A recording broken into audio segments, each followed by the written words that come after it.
Hello and welcome. In this video, we will cover document outlines and layout, text styles, cross-references, and tracking changes. When I start a document, I often start with outlining the topics I will present. These topics then become the headings, and each heading separates that topic from the rest of the document. In Word, I can outline these topics using Outline View. Outline View can be enabled from the View tab of the ribbon. By default, what you type in Outline View becomes the headings for your document. Let's create a science report. This structure is very often used in lab reports, but the same concepts can be used for business reports too. First, we have the introduction, then method, results, discussion, and references. We won't be covering formatting of references in this video, but I encourage you to check the library website. It has guides and free software for maintaining and citing your references in Word. All these headings are Level 1 headings.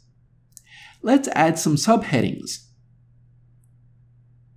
After pressing Enter, I press Tab to indicate that this text is a Level 2 heading. It represents a subsection of the introduction. If we want to, we can press Tab again to make it a Level 3 heading, and so on. In Outline View, we increase the heading level by pressing Tab, and we decrease the heading level by pressing Shift-Tab.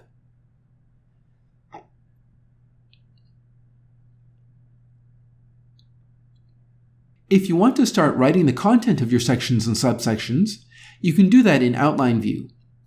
Press Enter to start a new line, and then click the two right arrows to demote to body text. This indicates that the text is not a heading, but rather the body of one of the sections. However, typing content in Outline View is not very convenient. Let's return to our regular layout view. We can do that by clicking Close at the top. Here, we can enter a new line after a heading, and it will automatically be formatted as normal body text, not a heading. If we want to change the level of our headings here, we can select the appropriate heading style from the list of styles.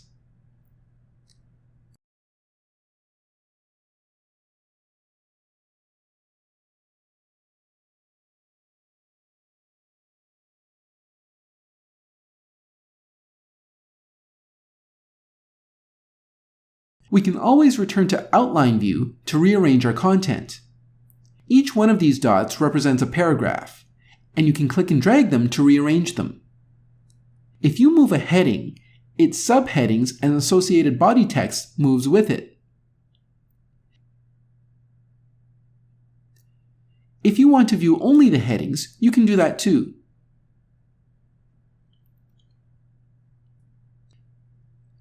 Notice how the text looks different? This text has been categorized using the built-in styles. Styles help give a consistent look to your document. In addition, any modifications made to that style will change all the associated text automatically. If you find yourself styling a lot of text in a certain way, you can create your own custom style. I find this is where having the ruler visible is helpful. You can do that under the View tab of the ribbon. All the body text is associated with the normal style. Let's modify it. We can change the font, size, spacing, and many other aspects. We can even associate it with a different language for spelling and grammar, or define borders and shading for entire paragraphs. Let's change the font to Times New Roman, 12 point, with 1.5 spacing. Here, we can also specify a first line indent. This will automatically indent the first line of a paragraph. We could also specify a hanging indent. This indents every line except the first, and is often used in bibliographies or lists.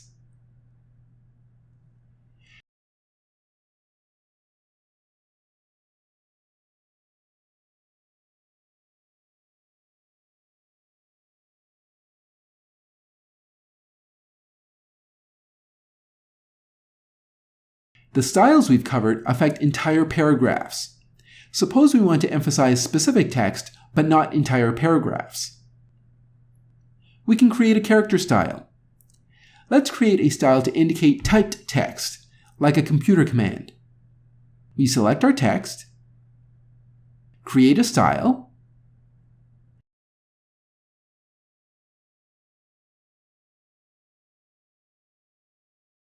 and choose a distinguishing font and color.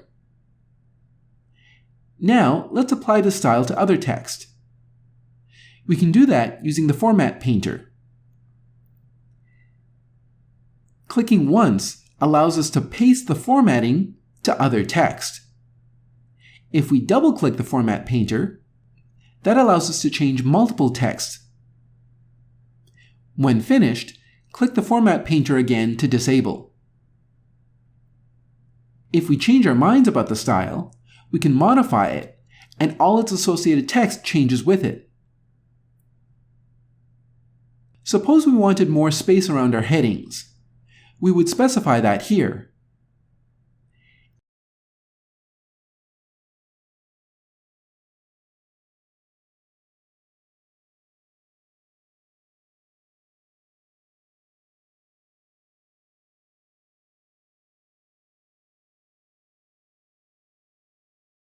If we wanted more space around this list, but not in between each list entry, we would still define the spacing, but we would enable "Don't add space between paragraphs of the same style."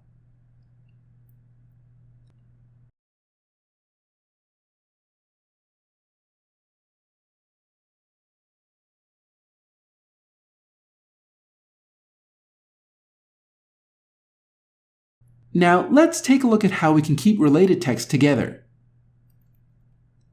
Suppose you had a sentence introducing your list. You wouldn't want it to be separated from the list.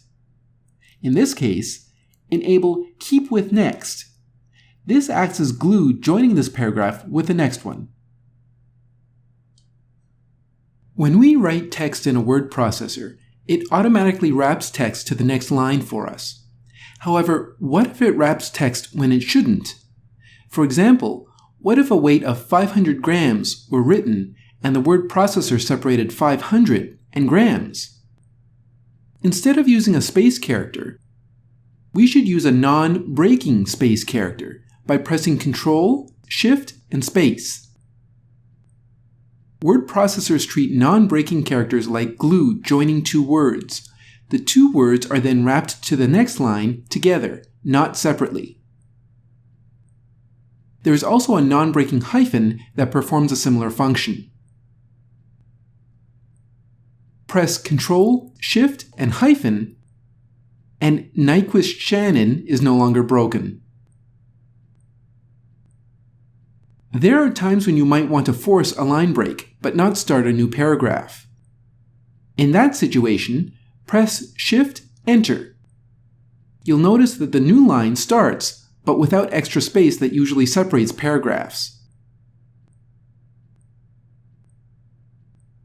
If you want to force text to start on a new page, press Ctrl and Enter to insert what's called a page break. When examining the layout of your document, a lot of formatting is not easily visible. This includes non-breaking characters, new lines, page breaks, and Keep with Next formatting. To view such formatting, click on the Show Hidden Characters button in the Home tab of the ribbon. New lines appear as paragraph characters, tabs appear as arrows, spaces appear as dots, and non-breaking spaces appear as small circles. Keep with Next formatting appears as a small square along the left margin.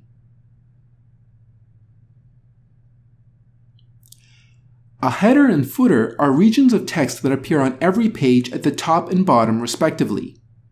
They can include the document title, author information, and page number. To insert them, select Header or Footer from the Insert tab on the ribbon. By default, there are tabs set at the center and far right for you to align text. Just press the Tab key to get to the next part of the header or footer.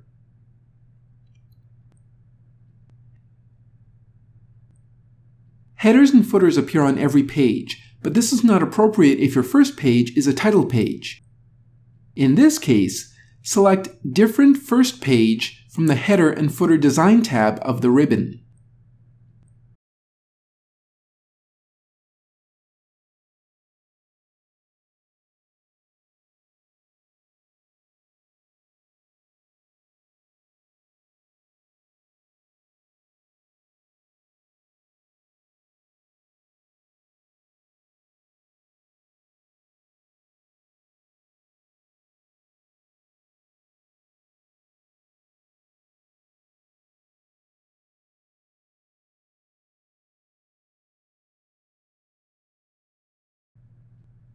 In this view, you cannot edit your document text, but you can navigate between your header and footer.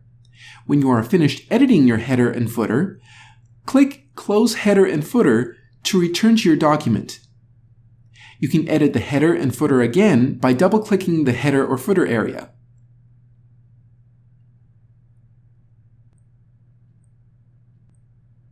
If we want to display content in a table, we can insert one by specifying the number of rows and columns that we want. We can use one of the built-in table styles or customize the table. Columns and rows can be resized. Cell borders can be changed by drawing over them or removed by erasing them. Erasing a border effectively merges the adjacent cells into one cell. If you simply want no border, draw on a no border. A no border is indicated by a dashed line that is only visible when painting borders. The entire table can also be aligned on the page, just as with text. In a table cell, text can be aligned left, center, or right as usual, but they can also be aligned top, middle, or bottom. We can also change the direction of the text.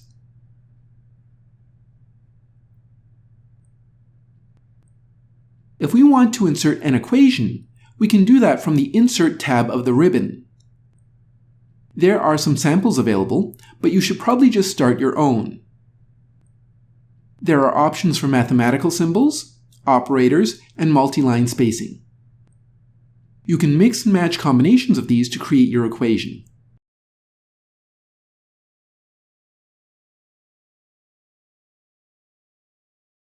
Reports typically have figures, diagrams, pictures, or charts. Inserting them is easy. You can copy-paste them or select pictures from the Insert tab. Positioning them, however, can be challenging. Figures can either be in line with text, this is easier to manage, or float freely around the page. This is more flexible for complex layouts. If you are pasting a chart from Excel, I recommend pasting it as a picture. You can do that by clicking on the pop-up menu and selecting the picture icon. I find that this best maintains the original look of the chart. Let's focus on floating figures. We can specify this by selecting a wrap style from the pop-up menu, or by right-clicking, highlighting wrap text, and selecting more layout options. Here, we can specify the shape of text wrapping, the direction of the wrapping, and the amount of space between the text and the figure. Under the Position tab, we can specify the position of the figure with great accuracy. You can specify its position using alignment relative to the paragraph, margins, or page. Alternatively, you can specify an absolute position relative to the paragraph, margins, or page. This can be done in both horizontal and vertical directions. When a figure floats, it needs to be anchored to a paragraph of text. The figure's position and layout on the page is relative to that anchored paragraph.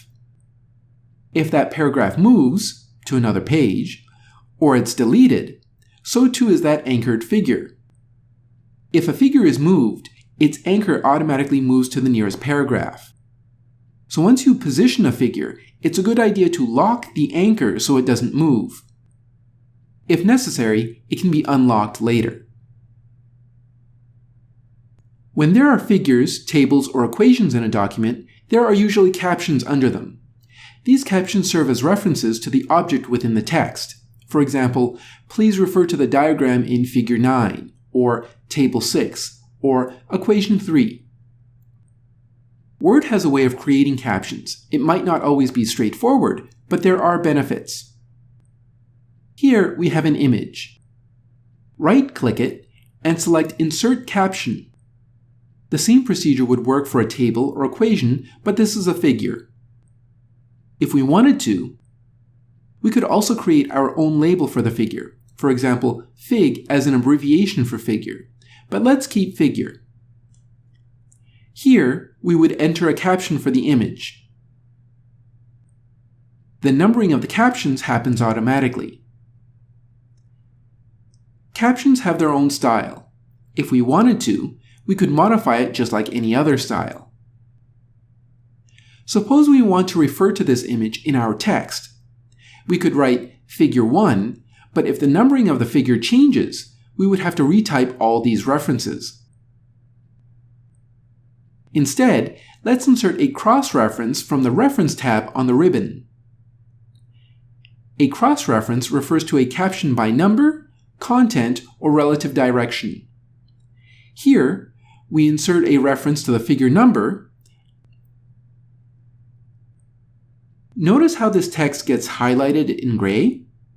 That means that it is a field. That text contains instructions to Word on how it should appear. If the associated caption changes, Word will update the field to reflect the change. Let's add another image with a caption.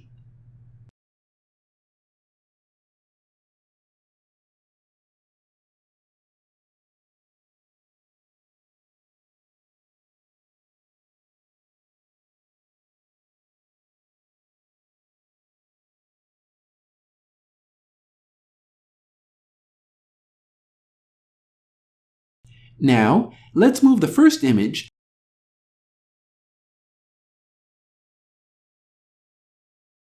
Sometimes, fields are updated automatically. Sometimes, fields are only updated when a document is opened. To force an update of a single field, you can right-click it and select Update Field. Alternatively, you can select the entire document and press F9 to update all fields in the document.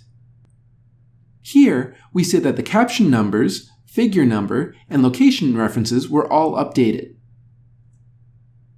Another benefit of using the built-in heading styles is that Word is able to automatically parse and distinguish them from the rest of the document and automatically generate a table of contents. It is essentially a giant field.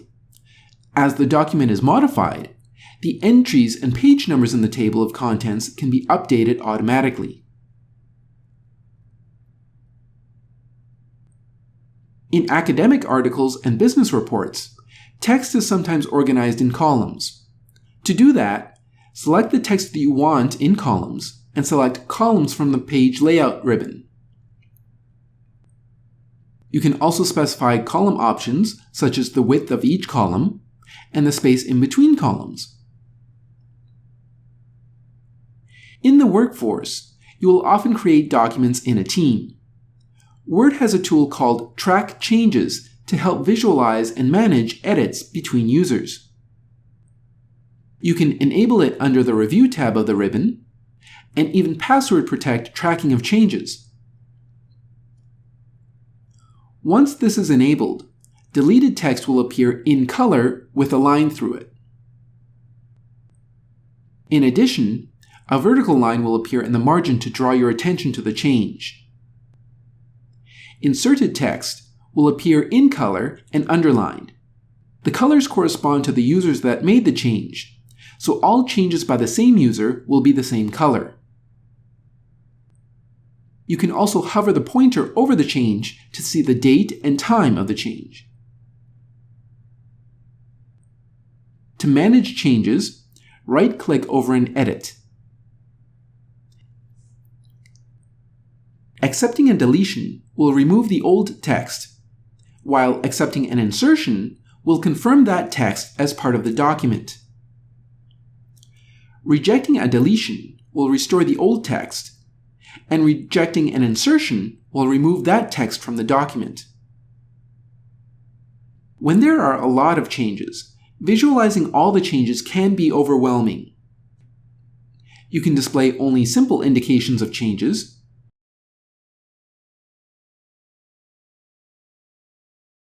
view only the final result, or view only the original content. You can also view all changes summarized in a pane. Even though many people use Word, they often don't use features that streamline their workload. I hope this video helps you work more efficiently.